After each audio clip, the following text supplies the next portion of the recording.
Renaud Cornu, je suis le président d'Epalia. On est ici sur le site Epalia de Dessines, à proximité de Lyon.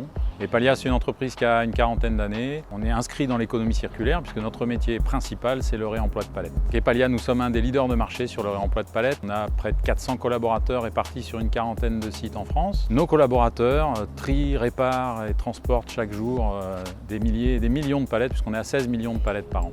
Alors on est sur un métier qui est issu des métiers de la récupération. Le regard que je porterai, c'est vraiment un regard de progression vers de l'industrialisation. Donc sur la palette, il existe différents modèles économiques. Le premier, le plus ancien, on va dire, c'est celui de je récupère des palettes à un endroit où elles se trouvent, je vais les ramener chez moi, les reconditionner et les revendre. Donc il y a transfert de propriété. Ensuite, il y a des modes de fonctionnement avec des loueurs de palettes. Donc ça, c'est ce qu'on appelle la palette locative. Ça marche très bien sur des formats qui sont des grands standards du marché. Ensuite, il y a un principe qui s'appelle le principe de l'échangeabilité des palettes. Ça fonctionne sur les palettes EPAL, qui sont plus connues sous le nom de palettes Europe.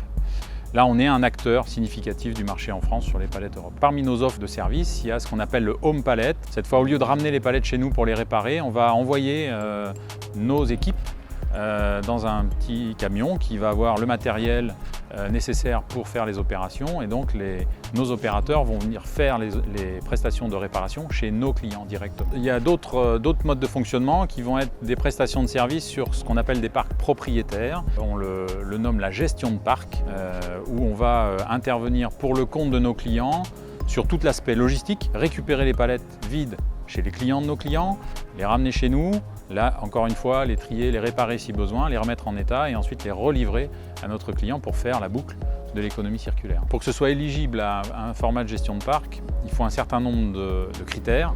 L'un d'entre eux notamment, c'est la couverture géographique. Nous, on est très bien placés lorsque l'industriel va livrer ses produits en France. Donc on a une quarantaine de sites répartis sur tout le territoire national qui nous permet d'avoir sur un rayon d'action de 100 km pour chaque site, de couvrir l'intégralité de toute la France. Il y a aussi une éducation à faire pour les utilisateurs. C'est-à-dire que tous les acteurs qui seraient éligibles à de la gestion de parc aujourd'hui ne sont pas tous en économie circulaire. Il y en a encore qui achètent des palettes pour un usage unique. Donc là, il y a plutôt la pédagogie à faire de notre part pour expliquer déjà les vertus écologiques qui semblent assez évidentes de l'économie circulaire, mais en plus de les convaincre qu'il y a une réelle vertu économique à choisir cette solution. Et en plus, il va largement diminuer son bilan carbone du post-palette. Les palettes, elles sont consignées. On a l'exemple de clients qui ne souhaitent pas consigner leurs palettes. Ils ont des taux de retour qui sont largement inférieurs à ceux qui les consignent. Et donc nous, on est vraiment, on fait la promotion de ce principe-là, de la consignation. On peut vous dire que ça marche, même en B2B.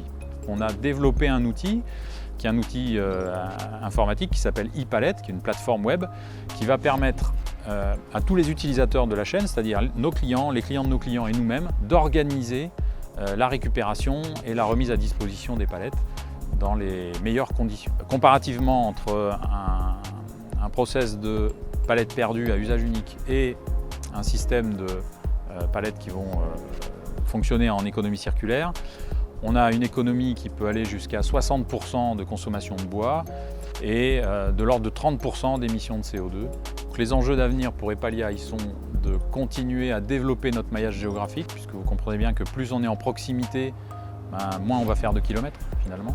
Depuis 2 ans maintenant, on fait partie de la Convention des entreprises pour le climat, et dans notre feuille de route, on a décidé de ne pas questionner le quoi de notre entreprise, c'est-à-dire nous on est dans l'économie circulaire, donc on n'a pas forcément à changer notre modèle économique. Par contre, on peut questionner le comment, c'est-à-dire comment on opère. Et donc le parcours CEC nous a notamment amené à réaliser notre bilan carbone Scope 3. On a découvert, sans surprise, mais on a pu mesurer quand même que le premier poste d'émission de CO2 chez nous, c'était les transports. Et donc on est en train de travailler sur la décarbonation de nos transports, en tout cas sur mener des expérimentations qui, avec des véhicules électriques, qui à plus moyen terme, long terme, potentiellement des tests sur des camions hydrogène. En tout cas, on travaille sur ces sujets de comment réduire les impacts de nos activités sur l'environnement.